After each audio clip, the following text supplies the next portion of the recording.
Now, hello, ladies and gentlemen, and welcome back to Delusions of Grandeur. I am one of your hosts, but today we are continuing our themed month of, shall I say, Meet the Cast, right? And today's picks are from my good old buddy Dane over here. So why don't you say hello to the audience here and tell them exactly why these films are so damn personal to you. Yes. Hello, boys and girls. Good to be back. I've been getting up very early for work, so I haven't been on the show all that much, but I'm back. So yeah, these two films that we'll be talking about tonight are very personal to me because they are all about isolation and about the human spirit persevering in the midst of isolation and hopelessness. But they are both of very different types of they show different types of isolation. This first film that we're talking about, The Diving Bell and the Butterfly, is all about isolation while a person is amongst other people and is not physically alone and yet is extremely isolated within his own body and his his internal conflict is what informs the story, as opposed to, say, the second film, Castaway, where the extraordinary physical isolation and the external conflict causes the internal change. So they're kind of the opposites of each other. But they both had a profound impact on me, and we'll go into detail as to why. The first film that we'll talk about, though, is The Diving Bell and the Butterfly, which came out in 2007. It is a French and United States co-production, but in French, the spoken language, based on the 1997 memoir of the same name by Jean-Dominique Bouby, and directed by Julian Schnabel, and written by Ronald Harwood, who he won Best Adapted Screenplay for The Pianist. It stars Matthew Almeric, who was who would later go on to be the main villain in Quantum of Solace, which I realized upon this viewing, which is pretty cool. But yeah, so this film is all about a real person, Jean-Dominique Bouby, who was a French fashion journalist who, and this was a true story, he had a stroke and he suffered not just the effects of the stroke, but more specifically something called locked-in syndrome, which is an extremely rare condition in which the patient is almost completely physically paralyzed but remains mentally normal. So, in other words, he can hear and see and understand the world around him perfectly, but he cannot move on his own, cannot breathe on his own pretty much. He gets a little bit of sensation back, but he has trouble with basic functions of living. And all he can do is move his one of his eyes, and the act of blinking allows him to communicate through a special system that the speech language pathologists developed. And they have to rattle through the alphabet by frequency of use in order to come up with sentences, and it's an arduous process, but that's how the real life person and his fictional biopic equivalent are able to write the book that eventually got published, The Diving Bell and the Butterfly, all about his experiences. And it's all about his just attempts to hold on to his humanity when everything about his life and his world has been ripped from him. But that's a short synopsis. Let's go around and say if this is our first time, what we thought of it, etc. So go ahead, Forrest. Start us off. Okay. Yes, this was actually my first. This was my first time watching it. Yeah, it was very intriguing. Very intriguing. Very. I don't know if melancholy is the right word, but but just like they have but first of all, I will also say it's a technically impressive film with the with the cinematography and the editing. Just very, very well done. As far as the story, it is again and very intriguing. Man, just thinking about like what this guy had to go through was just it's like, oh god, I hope this, it's one of those things where you hope it never happens to you. I know. Yeah. Well, that's another reason why it's a big film that resonates with me, because it actually resonated with me before this happened to me, but I spent like a month in the hospital, and I didn't have it anywhere near as bad as this guy did. But like, I know how it feels to like be in a routine in a medical setting where you're not in full control of yourself, and you have to try to, your spirit has to transcend all of that. So, but I was moved by this film even before all of that. But I was like, I really, really, really don't want this to happen to me. And I have genuine fears of like this, or like The English Patient, where he's all burned and he can barely move. Like I have a genuine fear of that. I say, are you familiar with Johnny Got His Gun? No. Okay, that one, the title soldier, he gets hit by a land, he steps on a landmine and loses his limbs and his ability, and his limbs, his sight, and his ability to speak. Ooh. Oh wow. So like, all those any type of story where you basically have no movement, no voice. It's just like that Metallica song. Exactly. Yeah, kind of, yeah. But before we go on, hello Mo for joining us. Thank you. Mo. Hey, what's and up, just super quick. So you mentioned the cinematography. So this film got a ridiculous amount of praise, all of which I think it deserved. And it's gone on to be regarded as one of the best films of the 21st century thus far, and got 4 Oscar nominations, one of which was for Best Director, Best Cinematography, which was Janusz Kaminski, who has shot a lot of Steven Spielberg's later period works. Best Adapted Screenplay was one of them, and Best Film Editing. And all those seem appropriate to me, although I think Best Picture should have been a nomination. But then again, the nominees for 2007 were all so great in their own way that that was before. That was back when they still had 5 nominees. But actually, we recently watched one of the films that Kaminski won the Oscar for, Saving Private Ryan. That's right. Yeah. Very cool. But yeah, Forrest, what else? I mean, that's pretty much. I guess that's all I got for now. Yeah, unfortunately, we will have to kind of keep all these pretty short because we do have a big crowd here. But Mo, you big jumped crowd on, so give it to us. Your first impressions on this film. See, this is one of those ones where I fall into the category of respecting it for what it is, but not really fucking liking it that much. I like elements of it.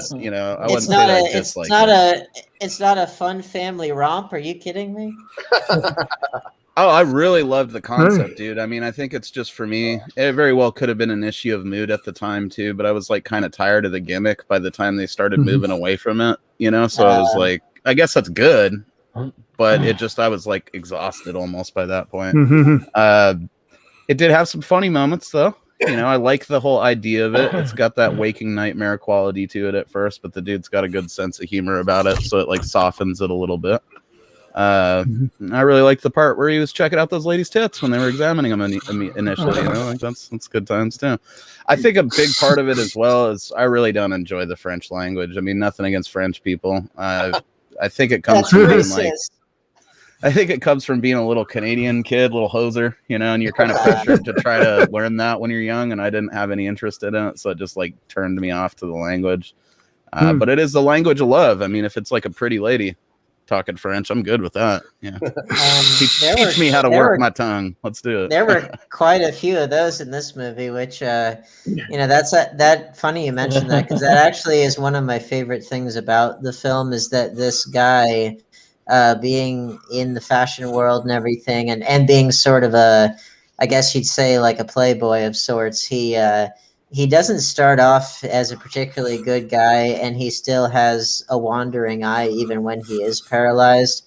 So basically what I'm saying is that he is essentially the same person, but just humbled and continuously refined into like a better version of himself over time. But it's like, but he doesn't magically become a different person right away, you know?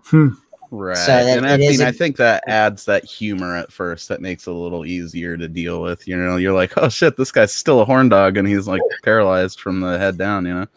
Yeah, well, and even people that are blind or paraplegics or who are in the hospital or whatever, they still have human desires, and I think that also kind of communicates that point, despite the fact that he is indeed a playboy.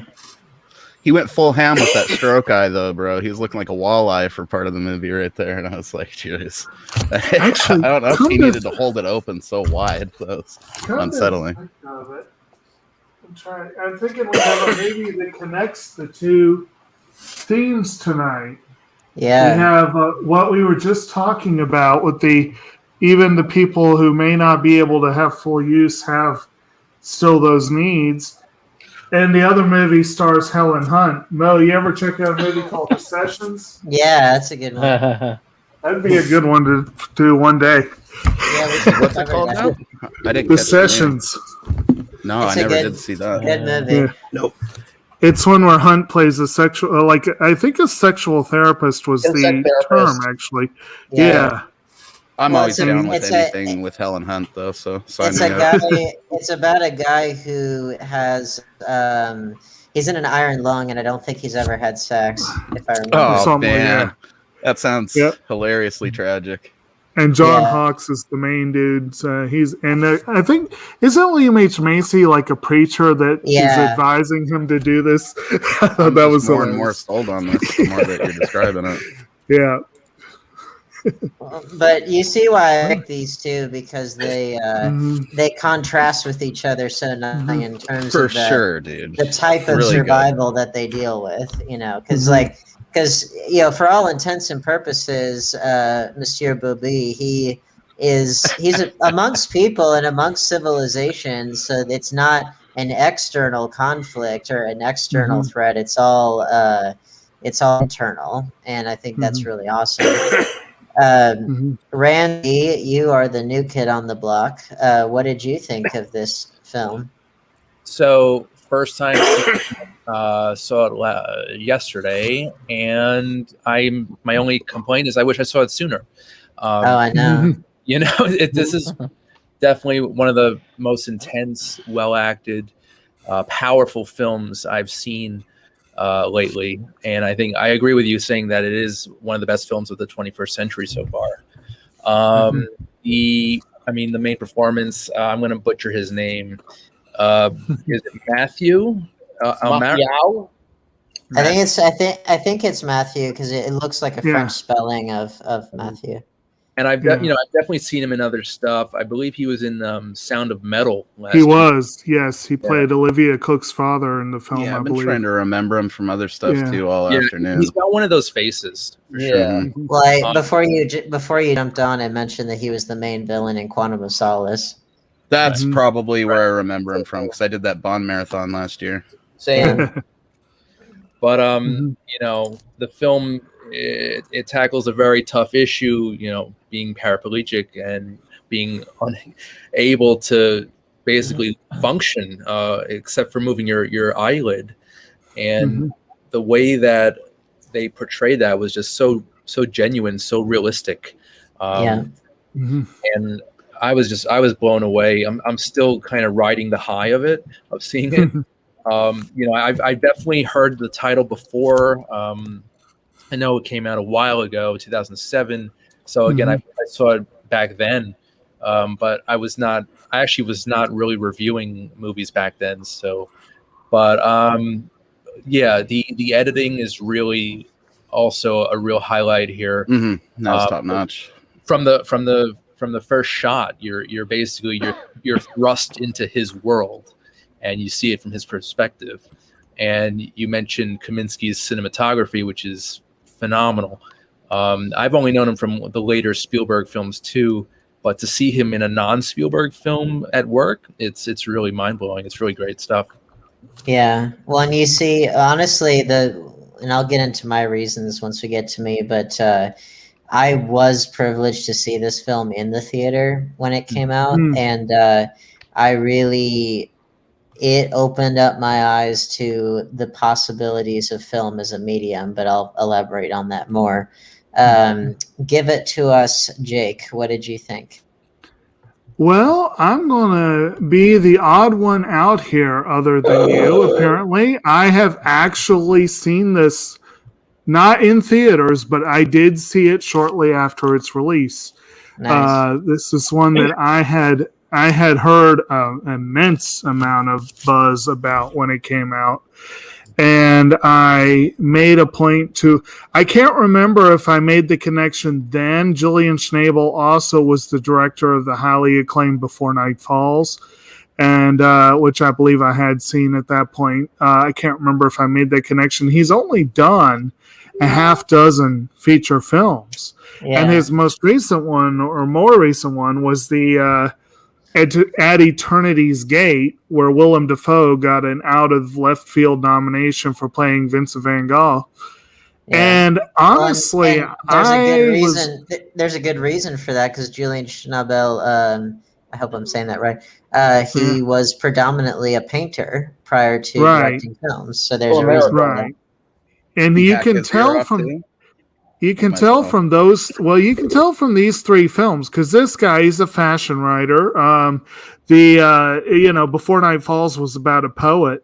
You can tell that this director really does have a feel for the life of the artist, and his films are very artsy. And I think he crossed the line with At Eternity's Gate into really artsy. I made the joke after rewatching this one of that I keep coming back to that Jay Sherman quote, I like French films, pretentious, boring French films. And it's so perfect for this. But on the other hand, it's not as pretentious and boring as At Eternity's Gate was. And it's nowhere near as depressing as it could have been. And it's actually, and again, I fully appreciate the artistry of the camera work, the editing, the way that it was put together. It's a beautifully made film. And I give Schnabel mad props, because he apparently learned French in order to direct the film in French. So that's impressive. My initial impression was that this is a great film, but not one I'm in a hurry to see again. It's been sitting unwatched in my collection since I watched it, which was probably 12, 13 years ago. I think that was the second. This may be my third time seeing it, but it's been a while, because this is not one that you want to just sit down and watch again and again, but it is one that you're glad you saw it afterwards, you know what I mean? And the fact that Amalric was just in Sound of Metal, which was just about the most phenomenal film last year that wasn't by Pixar, and they're both films that deal heavily with disability and with the struggle to continue on, And I didn't make the connection immediately of, like, when I saw the movie, I was like, I know this guy. I've seen this guy before. Like we said, what are those faces? Yeah. But despite being a playboy, this guy, sorry if any people out there disagree with me, I do not think that this guy is handsome at all, but like he gets all these beautiful girls. I guess it's working. It's like that Fargo, funny, kind of funny looking. In what way? Just in general way. Yeah, he's got that Buscemi quality for sure. A little bit, yeah. Well, I think working in fashion probably gets you easy access. and it helps you learn. It helps you learn how to work what you got. I guess you could say that is true. Which he most certainly does that, despite only being able to use his wandering eye there. Right. Now, give it to us, Brandon. What'd you think of this film? Mm-hmm. Well, I can say that my viewing of it was probably the most unique. Yeah. Of and not necessarily in the cheeriest not of ways. Necessarily in a good way. I started watching it on Sunday morning, and I had gotten the word that my father was dying while watching this, and he actually died by the end of watching this, which is a really hard thing to keep watching as I am hearing this news, but I wanted to get through it, and I wanted to keep going. So I now have that permanently associated with this film. And I'm very sorry about that. Well, sorry like I say, it's bad timing. Yeah. But I looked at this film, and as Mo had said earlier on, actually, I think there's a phrase that says, I may not know art, but I know what I like. Well, I think it's different. I do know art, and I do know what I like. I'm not going to say that this is a film that I do not like. I probably won't watch it again for some time because of the association. Yeah. But fair enough. And I can't blame you one bit. But there are a lot of elements to this film, like The Elephant Man, like My Left Foot, like some of these films that do have a lot of that show people's expressions, even through a lot of disability that comes about. And there is a little bit of triumph, even though it does have one hell of a downer ending. And I can say that it is a well-done film. And I do disagree with Mo on the French concept. I actually do like pretty personal. Yes, it is. So it's more of a to me. I studied French for many years, and I usually have a pretty good grip on what's going on now when I hear it, and I can read it still pretty easily without having to take too much time. So it wasn't as hard getting through this film language-wise.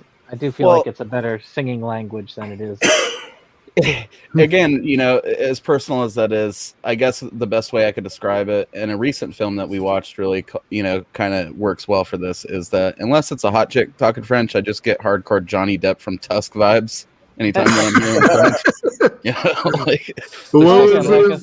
a personal vibe. When someone tries to force you to learn something, they should have just let me read the French and naturally come into it, but they would nag me about it, Well, hey, I mean, look at it the other way. Like French is a language that it kind of has a natural flow to it, no matter what the sentence is. This could have been in German, and it could have been really abrasive staccato. French and Italian are very similar in how they flow. There is a nuance between the two, but this to me is there. It's just I know that Jake loves the Japanese language. Oh yeah, but I find it very grating. So I love listening to Japanese, Spanish, and Italian. Those are my favorite ones sound wise. Well, I like listening to any non-English language just because it's not English. It's different, true. And I like hearing the music of the language and the rhythm and the sound, because French in English we're used to speaking from the front of our mouths, whereas French they tend to speak from the back of their throat, which is a very important distinction. But enough for the linguistics lesson. As much as I like that sort of thing.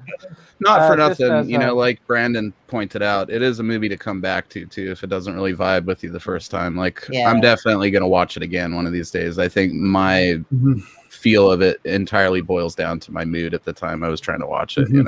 Yeah, and I hadn't watched it in years either, but I'm glad I did rewatch it. But I don't blame you one bit, Brandon, for it's not exactly like a family fun time kind of movie, but it's talk about vibe of the mood you were watching it. I know. I think just like me, Brandon will probably be ready and waiting to get the Criterion Julian Schnabel set when it comes out. Oh man, I would too.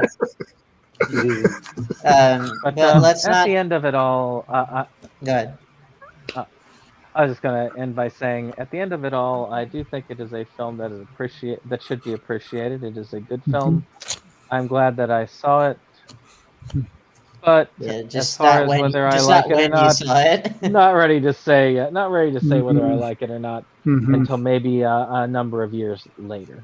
Yeah, and again, I don't blame you one bit. But we should not forget our dear Dave. What did Dave think? This was my first. This was my first time watching it. Sorry if my voice still sounds fucked up, but it's all pretty good, bro. You need some Theraflu or something. Just how close are you to death's door anyway? Because we might have to make a movie about you. He left his Death Parade thumbnail up, so yeah, pretty close. Got that up. Well, now I'm in limbo, but anyways, this was definitely a very moody film. Oh yeah. I have to say that Hardcore Henry had to have taken tips from this film. Interesting comparison there. Well, it's a first person. You see everything from the first person view. Yeah.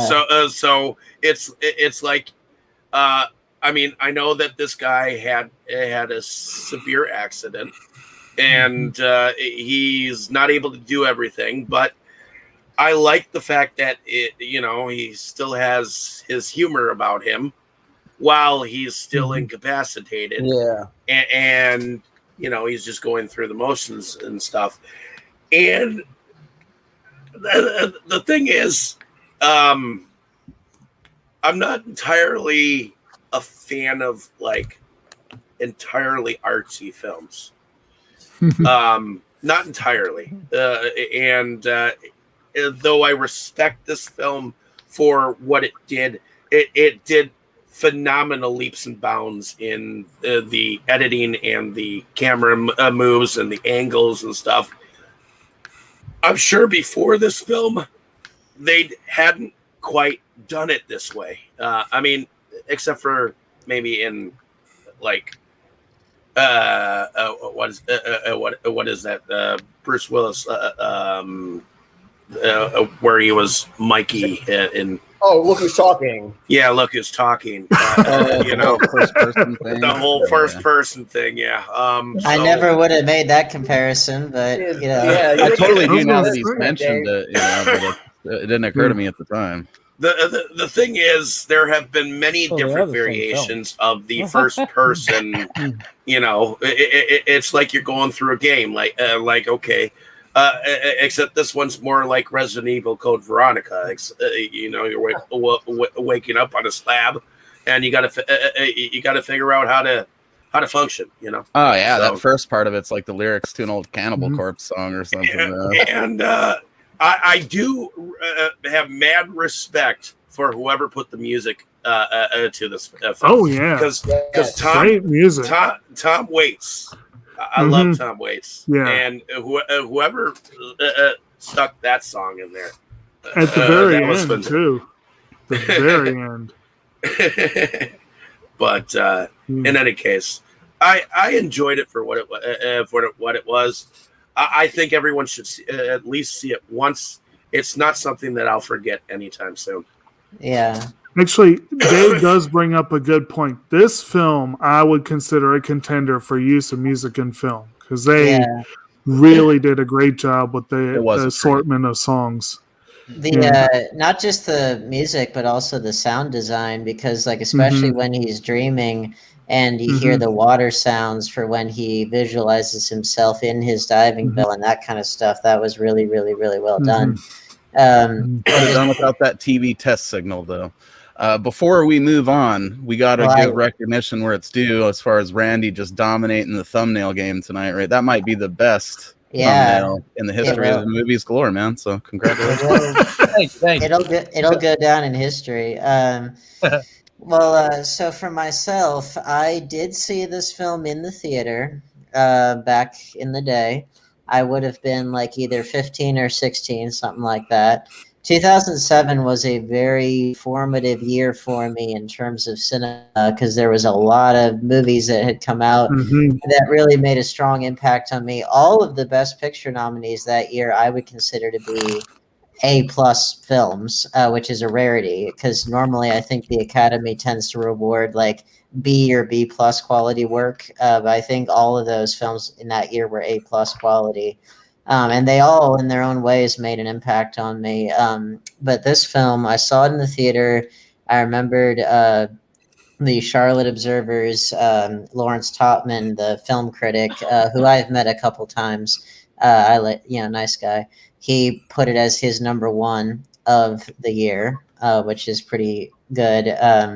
But I saw it, and it made a huge impact on me because, well, I've dealt with a lot of health issues, like chronic health conditions in my life that have made me, live a life that's different from most people and something that not a lot of people necessarily understand. And after this film, like maybe 5 years after, I spent a month in the hospital, and it is another kind of thing where it's a routine. It's you're not able to move in the way that you want to move, and your world shrinks, and so you have to find ways to have your spirit be free despite all of that. So I understood that very strongly, but then the first person really opened up my eyes to just what film can do that other mediums can't do. Now, this was adapted from a book, and I would love to read it. But and I assume that the screenplay itself, just on the page must have been really good also, because it got the Oscar nomination and everything. But it's one of those movies that I think is really made for a visual artist and a really damn gifted one.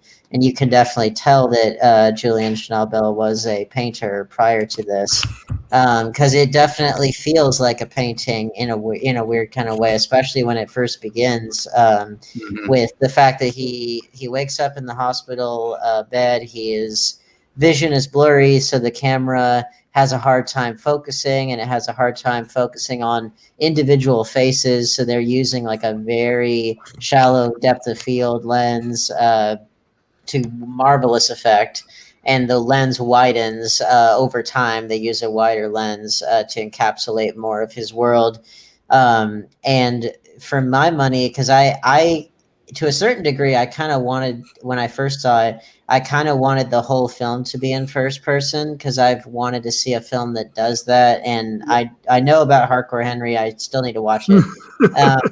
But like I have wanted to see that done for a long time. But what was really cool was the times when they choose to take us out of first person are very important and very strategically done. Because at first, it's just when he is imagining himself in either memory, because he says at one point that all he has left are his memories and his imagination. Right. That those two things have not been taken away from him. But by using those two things, that he can go anywhere, do anything. He's free and all that stuff. And that's where the butterfly part of the title comes into play, the freeing of the spirit. But it's when he's in that internal world, when we get out of first person, and then slowly but surely we get out of first person in the real world as well. And so that to me symbolizes that he is learning to stop pitying himself, which he does explicitly say at some point, but also that his spirit, the part that makes him human, is able to transcend the physical shell in which he's trapped. And so the symbolism of that I thought was really, really critical. It's not just to break up the monotony or the potential monotony. It serves a very important thematic function as well. I can't help but wondering if the director had in mind, or the screenwriter had in mind, that line from Hamlet where he said that I could be bounded in a nutshell but count myself the king of infinite space, or were it not for that I had dreams. bad dreams. Yeah. Yeah. Which, and Yeah. he does. That's another important thing to bring up. Is that so his imagination, it is a powerful tool, but it's funny because his physical condition does ever so slightly improve in very minuscule ways, and yet that's when he's faced with more and more bad dreams. And then, of course, that's right at the onset of pneumonia and that kind, and his body's not able to fight it off, etc. But that just kind of shows that the imagination, as powerful of a tool as it is, it too can be a tool of destruction, unbeknownst to the user. But plot-wise, honestly, like, because you know me, in my hosting these, I tend not to like to do a beat for beat because I just find it uninteresting. And it's like, if you just watch the movie, really, and we wouldn't be talking about it if we didn't want you to watch it. But to be fair, the plot basically just is dude has stroke, then writes his memoir with an assistant or nurse lady. Yeah, and I mean, the movies that I tend to be more thematically driven anyway. But just super, super quickly, yeah, he has a stroke, works with speech-language pathologists, develops a way of communicating by just using the one eye of his that can blink, and they run through the most commonly used letters, which that's that sequence has been drilled into my brain. O-S-A-R-E-N-T-U, that whole thing that got drilled into my brain, and so I'll never forget it. That's always what I think of when I think of this film. But yeah, and all of this is spoilers, of course. But again, watch the movie. Basically, they develop his own system of communicating, which is very, very, clumsy and cumbersome, but it's all that they've got. But with that clumsy and cumbersome system, he is able to not just communicate with the hospital staff or with his loved ones, but he is able to write his memoir, which is the actual Diving Bell and the Butterfly book, because he has a contract with a publisher for a book that he was originally going to do as a female revenge story, the Countess of Monte Cristo instead of the Count of Monte Cristo. But then sounds badass. I think that's an awesome concept idea, because let's do it. I really like the Count of Monte Cristo as a story myself. So when he mentioned that, I was like, that sounds so cool. It does sound cool. We need to cover that movie. I know. We need to make that movie. It needs to be done as like a modern grindhouse flick immediately. Yeah. But the what's interesting though about that as his original book concept is that he's got women on the brain. He's in the fashion world. He gets with a lot of girls. And admittedly, the girls that work with the speech language pathology and stuff, they really are stunningly beautiful girls who are very caring and everything. And I'm sure that doesn't hurt anything. But the fact, he's gonna do this female-centric revenge story, but he ends up writing his own male-centric story about triumphing, at least spiritually, over his physical debilitation. So again, I think that's an important point of like where he starts at versus where he ends at. But point being that it's all about his daily routine, all about the little steps that he makes bit by bit to improve. And he does make some improvements, but on the whole, it's about him trying to, you know, reconcile with some of the loose ends of his life, like friends that he didn't call, family members he hasn't talked to, the mother of his children that he never married, his girlfriend, all these different disparate parts of his life right before he gets pneumonia and his body can't fight it off, and he tragically passes away 10 days after the publication of his book. But he is alive long enough to to read the positive reviews that the book got. I mean, that's basically it. But what's more important is how it's done and why it's done, because each camera motion is motivated. Each decision as far as whether to do first person or is motivated. The part that always kind of makes me a little squeamish, but it's so beautifully done, is when they have to sew up his other eye because they don't want it to go bad, basically. I forget the exact term, but they it's a first person shot and they have what looks like a fake eyelid over the camera lens, and then they sew that up. And it's gnarly because they had to sew the guy's eye shut, but also like it's beautifully done because it looks so real. It looks exactly like what I'm sure it must have been like. Yeah, it's gnarly, dude. See, I think with a lot of that stuff, like there was a moment in the movie, like especially towards the middle half, like the end of that middle half, where I was like, damn, they are leaning into that first person. But as it all progresses and comes together as like one thing, you realize by the end that if they hadn't done it that way, the movie would have just felt like an episode of friggin' Grey's Anatomy or something, you know? Like, I love it when a plan comes together. Yeah, it worked out well. I mean, as a piece of art and like filmmaking, this movie's undeniable. Whether I think you like it the first time around or not, it's like, damn, you know, they put a lot into making this what it is, and it was executed pretty brilliantly. It really is a work of art done by a literal artist, you know. And it's I really like a lot of the because my memory of the film, especially when I saw it, the part that really stuck out to me was all the first person stuff. But then upon this viewing, I'm reminded of the brilliance in the flashbacks and some of the ways that other miscellaneous footage is cut together to try to stitch together his subconscious and his thoughts, and the way that images move kind of at the speed of thought and kind of with the random connections of images and ideas, which the way that he also views the world in the present too. Yes, exactly. But like I got to appreciate more of that stuff. Plus, like I didn't know what Lourdes was, the famous town in France where a lot of miracle healings are believed to take place, and I didn't know what that was at the time.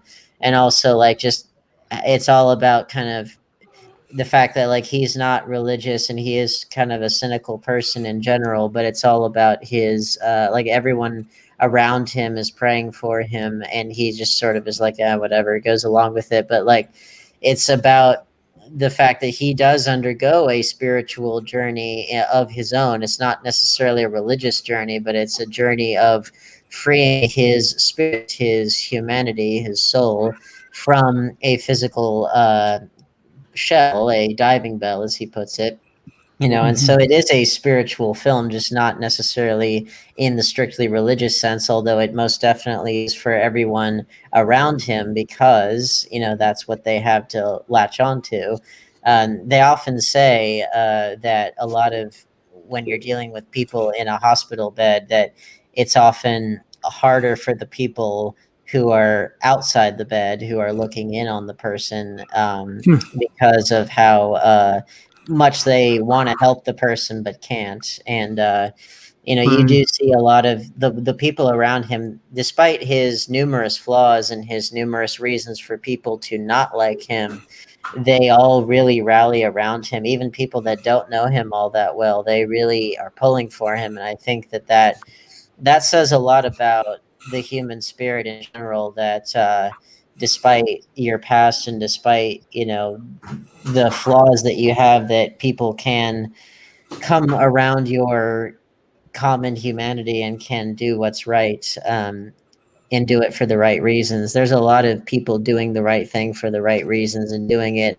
unselfishly, which is really nice. But I especially appreciate how like they don't make him a benevolent sick dude from the very onset of the movie. Like he's very in touch with the idea that maybe he wouldn't even be thinking about a lot of this stuff, tying up any loose ends or anything like that if he wasn't in the position that he was in. He says something about like the fog of tragedy or trauma or something right at that part where it's like showing the glaciers like crumbling. And then he goes into talking about how, you know, obviously his imagination and stuff is still intact. But he says something basically about like maybe it's just the fog of like tragedy that's making me actually think about this stuff, you know? I really like that they do that because lots of times when there's like sick people movies or whatever, they make them these benevolent sort of characters almost. And it's like, no, this dude's flawed. He definitely had his selfish streak. And, And well, and I really like that too, and I like the fact that, like you said, he probably wouldn't be. Well, I thought about the line that stuck in my head was actually from Lawrence of Arabia, where the journalist, Mr. Bentley, he says, you know, he's like a different man, and then Sheriff Ali, he's like, no, he's the same man, humbled. And you know, it's you do get the sense you get the sense that that's what happens here. He doesn't magically become a different person, but he is thinking things that he never would have thought had these circumstances not befallen him, because he was very happy seemingly in his kind of shallow existence. And again, but they don't do like, he's not a Tom Cruise like in Vanilla Sky type of situation, where they don't like make him overly glamorous. Like, he does have a glamorous lifestyle, but he's not really an attractive looking guy. He just happens to have lucked out in a lot of places, but like, and they don't make it to where he's like, yeah, he has flaws, but he's not even beyond sympathy even before the accident. He just, again, the same man, but humbled, and he learns to put his focus on things that really matter, and to realize that he is more than just the physical shell that he inhabits, because he's a very sensual person, in the sense that he likes, you know, the top down cars and the women, and going out to, you know, have the, because in his imagination he's eating a luscious dinner with the one of the speech language pathologists, and so he's very much like in the realm of the physical all throughout his life prior to the accident, and then he realizes, wait, you know, there's much more to life than just that. And so it really is it's kind of the death of the physical body, but the birth of the soul in a lot of ways. One thing I thought about this, when you do a film that has a lot about the certain pathology and so on, there is always that temptation to just play on sympathy. And that, of course, I think would have made the film lesser than what it was, because instead of sympathy, they tried to go for empathizing with the protagonist, so to speak, but just to allow you to try and feel what they are feeling, as opposed to just feeling sorry for them, which making him not be a perfect individual, but also still making him likable nevertheless. The little sarcastic things where you have like the two phone people coming in there, installing the speakerphone, and they're kind of joking at his expense, and she's all offended at it, and you can hear his laughter at it, like, oh, what, you have no sense of humor, because he thought it was very funny when they were saying that. Yeah. But that's the thing, is these little things are meant to help us get that identification with him, beyond just, this is a sick guy that I should feel sorry for. You're right. Well, they make him, despite his inability to physically have agency over his situation, they don't do what a lot of movies do. Like you said, they don't make him into like a victim or into someone that is a saint or anything like that. Like he's still the same person, and he's able to laugh at his own situation in a way that other people are not necessarily. But that also leads into one of my favorite. So there's the disconnect between the physical and the spiritual, the human, but also there's the disconnect between his experiencing of the events, but also people's perceptions of it. And like I really love the fact that like so early on he wants to die, which is not exactly hard to grasp, because of his situation. But the fact that the his speech language pathologist, she is like visibly upset at his saying that he wants to die and that he's selfish for saying that people around him would miss him and that kind of stuff. And then she leaves, comes back in and says that she was out of line, but you get the sense that despite the fact that she doesn't even know him, that she still really cares for him just because of his situation and because she sees a fragile person and doesn't see a lot of the screens that we surround ourselves with because of our physical shells and the clothes we wear and our jobs and all these things that we surround ourselves with. She just sees this fragile person, and I think that's really really a critical scene. But also you see just the tenderness that's there within her and within the people that are around him. Which let's not forget that a person that we have not mentioned thus far is Max von Sydow, who I'd forgotten was in the film, and I'd forgotten spoke French because he's like Swedish and has done a lot of English language films, as we know from like The Exorcist and things like that. But he does an incredible job as his father, and because some of the other people around him in their attempts to empathize with him, they share the fact that they too have felt locked in their own respects, because he had a friend that he switched seats with on a plane, and he ended up as a hostage in Beirut for 4 years, and he was trapped in a room.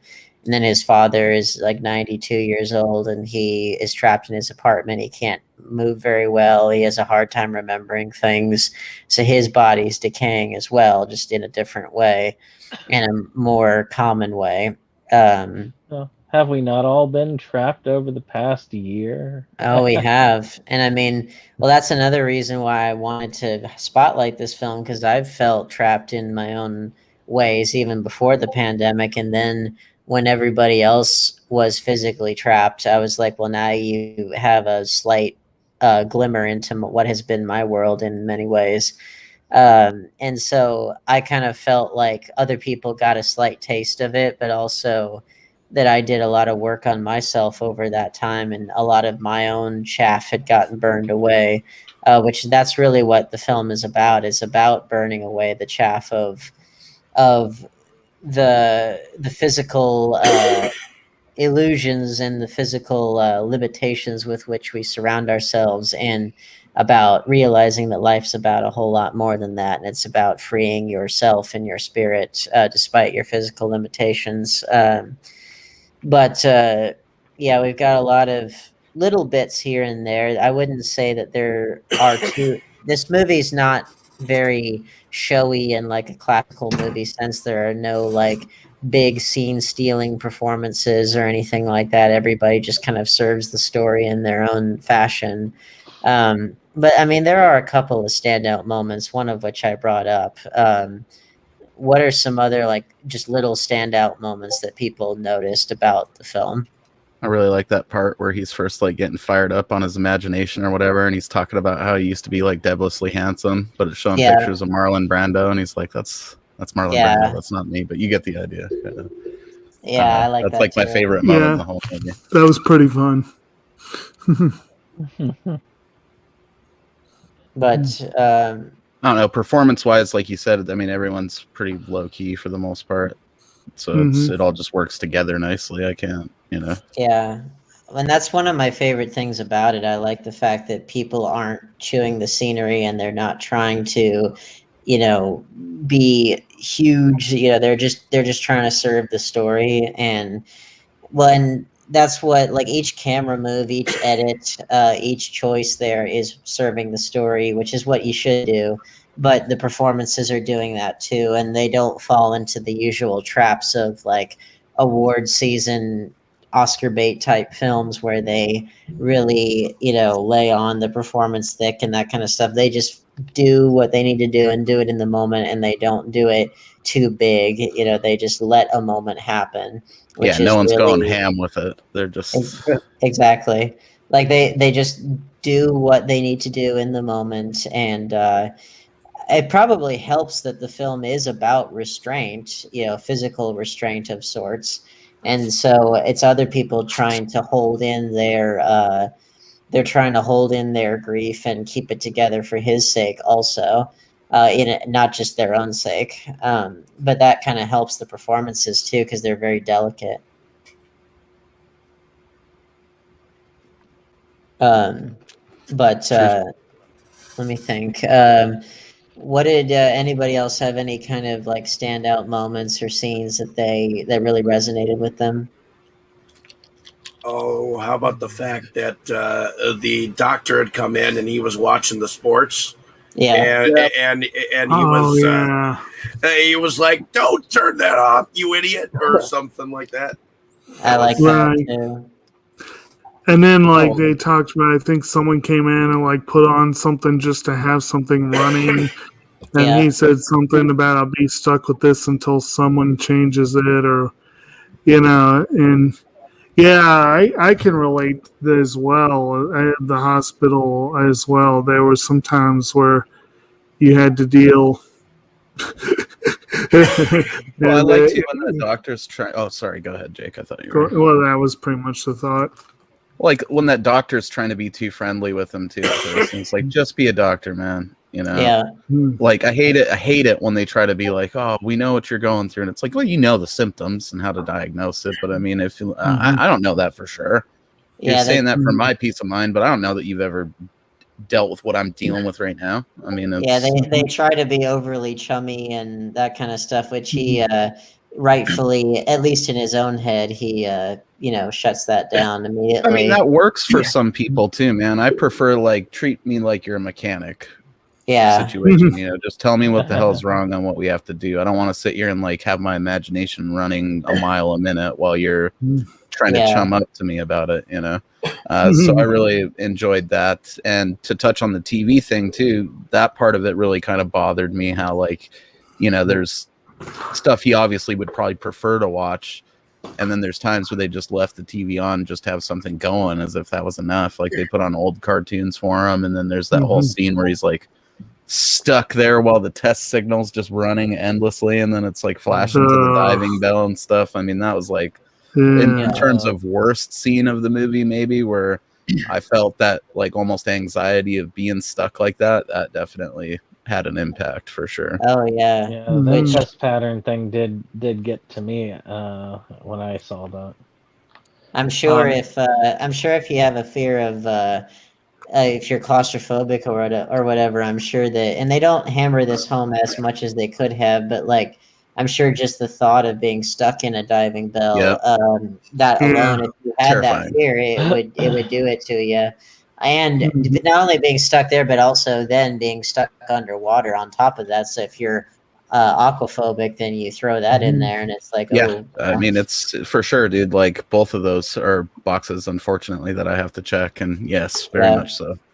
Now, Randy, I don't want to leave you out. Randy had to go. Randy told me he had to go. Okay, he just it's getting a little late for me, guys. I actually have work tomorrow, but I just wanted to mention one of the scenes that resonated with me. The scene where Jean is shaving his father. Yeah. Amazingly powerful, and just a very subtle and emotional moment that I don't know if it just resonated with me personally because of my relationship with my dad. Like, it just seemed like it was just a very personal moment where both of them were connecting on such a human level. And that was just a beautiful scene. Well, and you get the sense that it's not something that they do too often, and yet you see why the son ends up that way, because his father too was kind of a philanderer and that kind of stuff. But that he also says that, essentially saying that he needs to put his focus on more important things, which is clearly a lesson that he has learned in his old age. But so yeah, if you're hopping off, Randy, then yeah, guys, I'm so sorry, but it was great to meet all of you. Yeah, for sure, man. Yeah, I hope to be back for future shows. Where might the audience be able to find you? Sure. So the best way is I have my YouTube channel is Unger the Radar. Instead of a D, it's a G. Unger. It's my last name, and you can see all my episodes, interviews with talent, commentaries, feature-length commentaries, and also on Instagram, Unger the Radar, or you can just friend me on Facebook. That's probably the easiest way to get a hold of me. And I hope to communicate with you guys in the future. This was great. For sure, man. Keep bringing that A game with those thumbnails. I like it. We enjoyed having you on. All right. Thanks, guys. Have a good night. No problem. Night. Bye.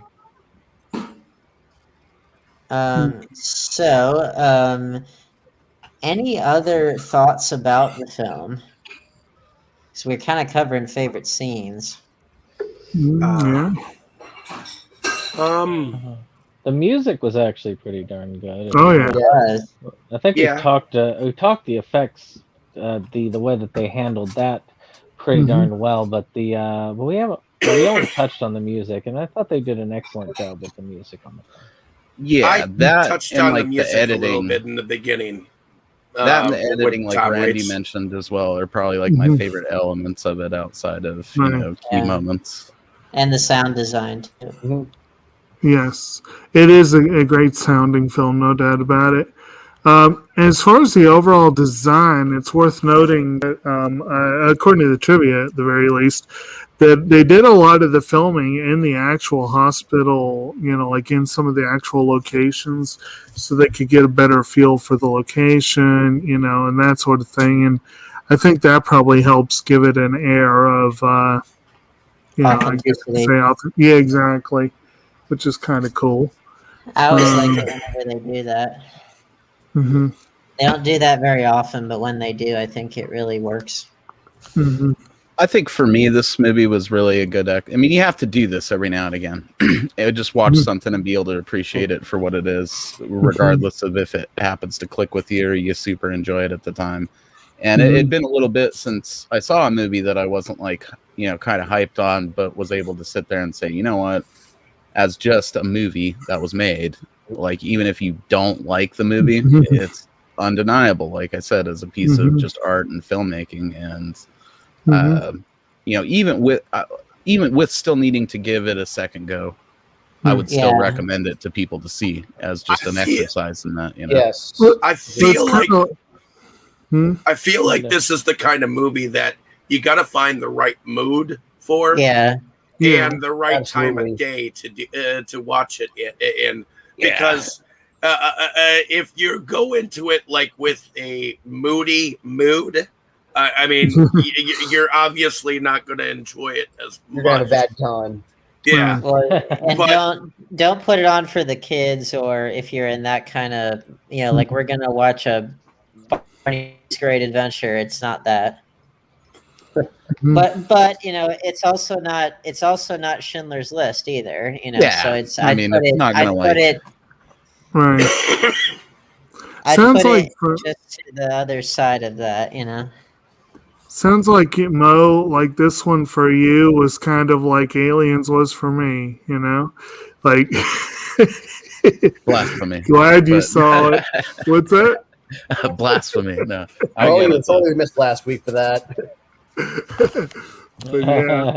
No, I mean, it's like if you like movies, I think for real, and you're not just a person that watches them and tries to critique them just to shit on stuff that you don't like and praise shit that you do, you can look at stuff like that, this, or Alien. I mean, the Alien, yeah, is a great example. There's a lot of good filmmaking and just movie making in that. So even if you're not super hyped on it, it's like they did something special there, undeniably. You know, it's like generally when it comes to James Cameron stuff, I don't go mad for it the way some people do. But I respect his craft. The man knows his way around a film set, and he knows a thing or two about it. Well, and I've always been an advocate for people to, even if they don't like the films, like as the screenplays or just how they all come together. I've always recommended to people watch Michael Bay films because he knows a lot of really interesting visual techniques that not a lot of people understand, at least not right away, and then years go by and then they're all doing it. So he is often very ahead of the curve in certain in terms of certain visual ideas, and that's with like a crap load of money behind him. And then you take someone like Julian Schnabel, which didn't have like had enough money to tell a movie like this well, but not like gobs of it per se in terms of movies anyway. But like, both instances, small scale, large scale, you see people that are able to tell visual stories in a different way that is able to expand the technique, but they're totally different kinds of things. And they both have their place in terms of, at least if we're talking technically, like how the visual part of the film medium can be pushed forward in different avenues. Right. Yeah. I mean, it's one of those things. Like, I'm not trying to sit here and be like all like pinky in the air, rocking my monocle. Like, you got to appreciate the artistry. But it is, a thing. There's more to a movie than just the plot and the characters. I mean, there's a whole movie there. There's mechanics to it. And I think if you watch enough movies, you eventually get to the point where you can appreciate that, even if you don't necessarily are like vibing with the rest of it at the moment.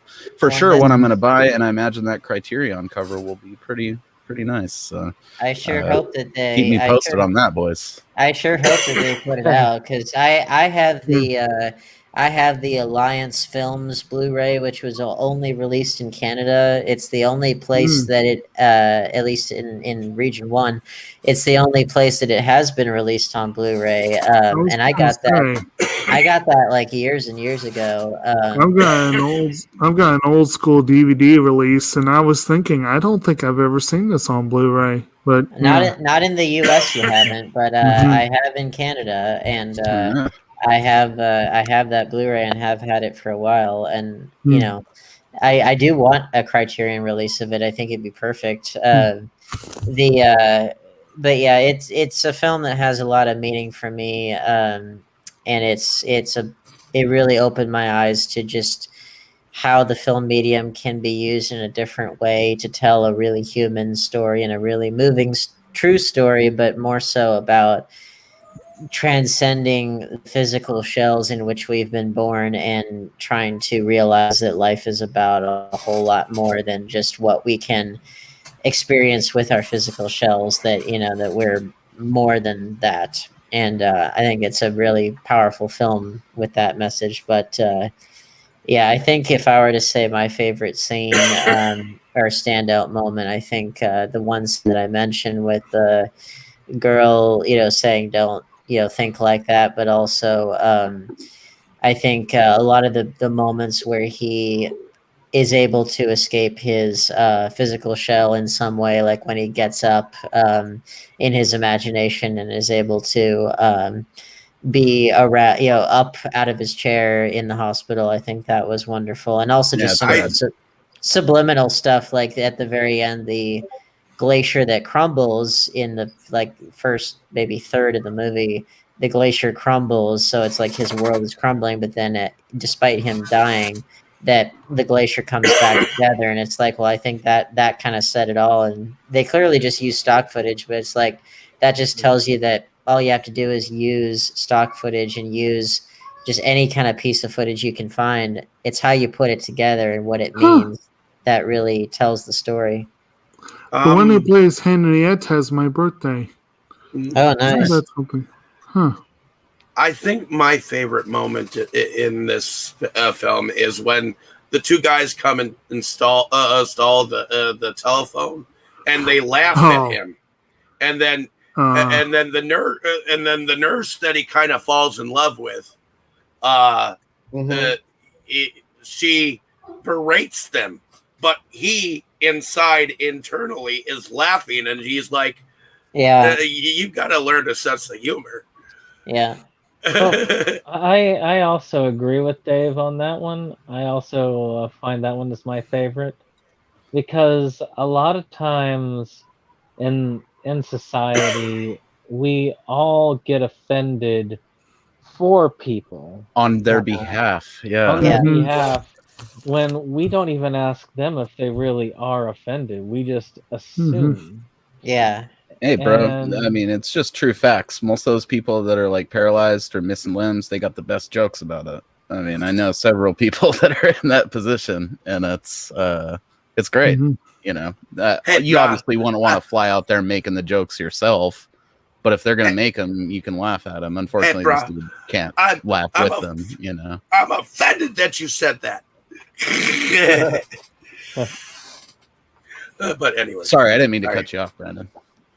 No, that just was what I was going for. Was just just saying that. Yeah, I do think that was a great scene in more ways than one. I don't think they were actually thinking that necessarily when writing it, but it does apply, because there are so many who I think take more offense at things than the people that they are offended for. Yeah. And that's at least ask the opinion of the people that you're protecting by saying these I things. feel like it was intentional. I think it was just ahead of its time. You know what I'm saying? Well, I was actually really glad that it did not result, like, because you talked about like sentimentality or whatever, which thankfully this stuck away from, or steered clear away from. But even those guys who were installing the phone or whatever, they were very slightly assholish, but they weren't like the people in The Elephant Man, which of course is my second favorite movie of all time. But even then, you know, you had like them like actively, you know, making a mockery of him and like traumatizing him and, you know, that kind of stuff. Yeah, I mean, they just chuckled. They didn't Weekend in Birding his ass around the hospital or anything. They could have. That's my point. They could have done a lot worse. And even then, a lot of the stuff that they were saying was not, like, if you were totally foreign to, you had no clue what you were dealing with. A lot of the stuff that they were saying is like, well, you know, that would be kind of one's perhaps immediate reaction. Whether or not you'd say it out loud, that's another thing. But like, just the idea of like, why does he need a phone if he can't speak? You know, because I'm sure that if that was your first exposure to that sort of thing, you'd probably be thinking that too. And they were like just very slightly assholish, but I liked it, again, very slight. They didn't have to like hammer home a lot of the usual you know, feel sorry for this character buttons, you know, that a lot of movies fall into. That was my favorite deal of the whole movie, man. I mean, maybe it comes from I mean, I haven't lost anybody recently, but I've lost people to like prolonged illness and things like that over the last couple of years. And I was very much aware of the fact that, yeah, I love this dude, but he wasn't the best person, you know? Yeah. I'm not going to sit here and pretend like he's washed of all of his sins, because now we've got to, like, you know, scrub his back for him and shit. Yeah. Not only that, but also that the other people around him don't have to fall into false binary categories either, you know, where like, you have and I'd say that on the whole, people really rise to the occasion for him and they really show their best side. But they, you know, it's still like the mother of his children, she doesn't want to have to hear the fact that, you know, his mistress ever misses him, and that's, you can see that's painful for her, but she goes through it anyway, because she, you know, her better angels get the better of, she appeals to her better angels. And right, because at the same time, I mean, there's nothing to be gained from waiting until that moment when they're totally defenseless to do anything about you know, their transgressions in life or whatever. Yeah. It's like, what is that going to do for you? You know? Well, but that's what I mean, though, is like this film really is all about people appealing to their better angels, but doing it in such a way that it really seems believable, and it doesn't seem like it's being forced one way or the other. It just feels like people doing the right thing because it's the right thing, and not very really organic, I think is the word those pinky finger motherfuckers be using, you know. Yeah. No, I'm just playing. It is, though. It comes together. It's, you know, it's like none of it feels like some Hallmark card shit that they're trying to really tug on your heartstrings in an artificial way or anything like that. And that's what's so magical about it to me, is that they trusted that the real life story and the real life drama within that story would be enough to carry it through, and it does. They don't have to force it, which actually does tie into Castaway, because that movie went through like I think 112 different drafts of the script before they settled on the final one. And even then they changed stuff on the fly.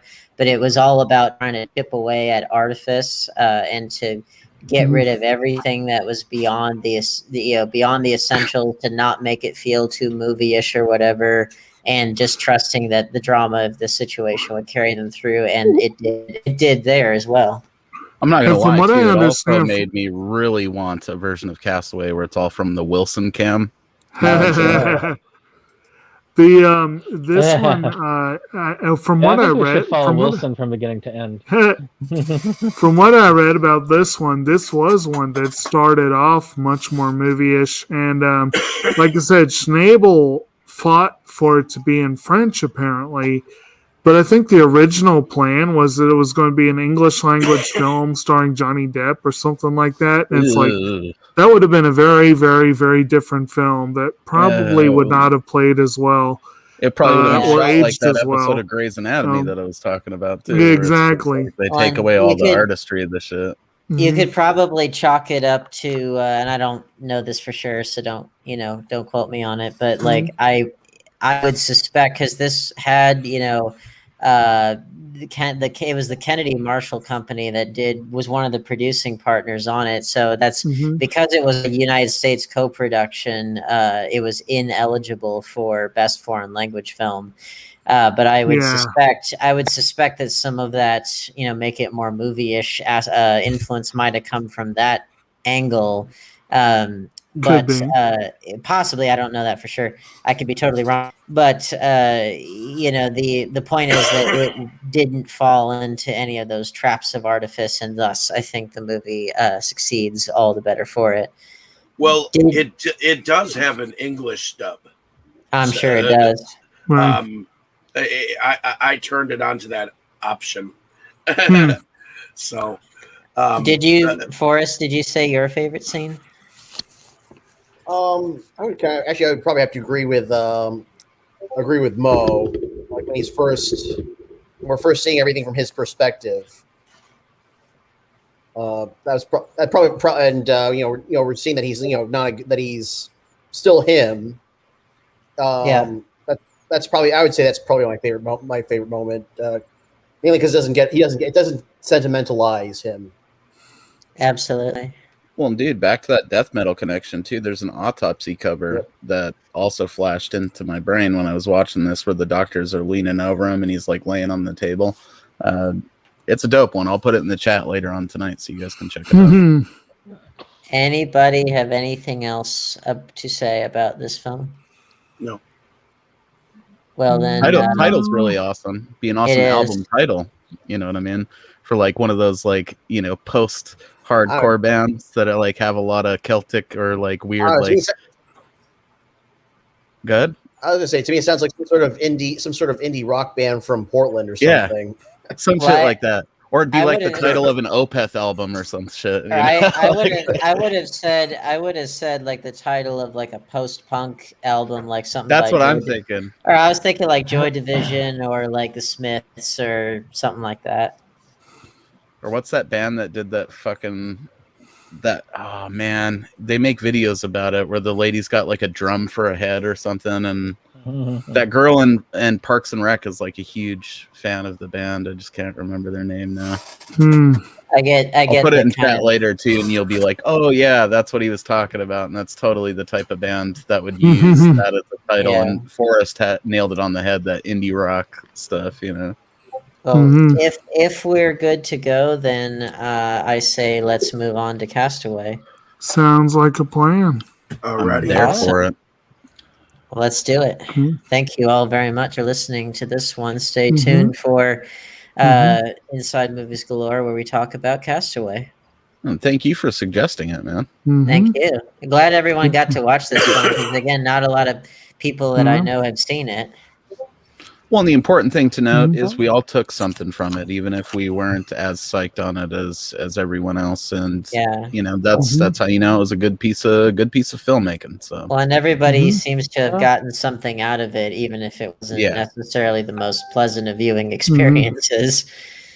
Well, that's the point of this whole thing, is to watch things that we are not necessarily comfortable with, get outside of our comfort zones in some cases, and share our love of movies for everyone. Yeah, Castaway is a lot more cheery. You know, he had coconuts and a nice. And it is. Yeah, and it using isn't. coconuts. It is, and it isn't, because it too covers a lot of similar themes, which we'll dive into. Like growing beer, well, it's recreational beach sports. Yeah. Why you can always trust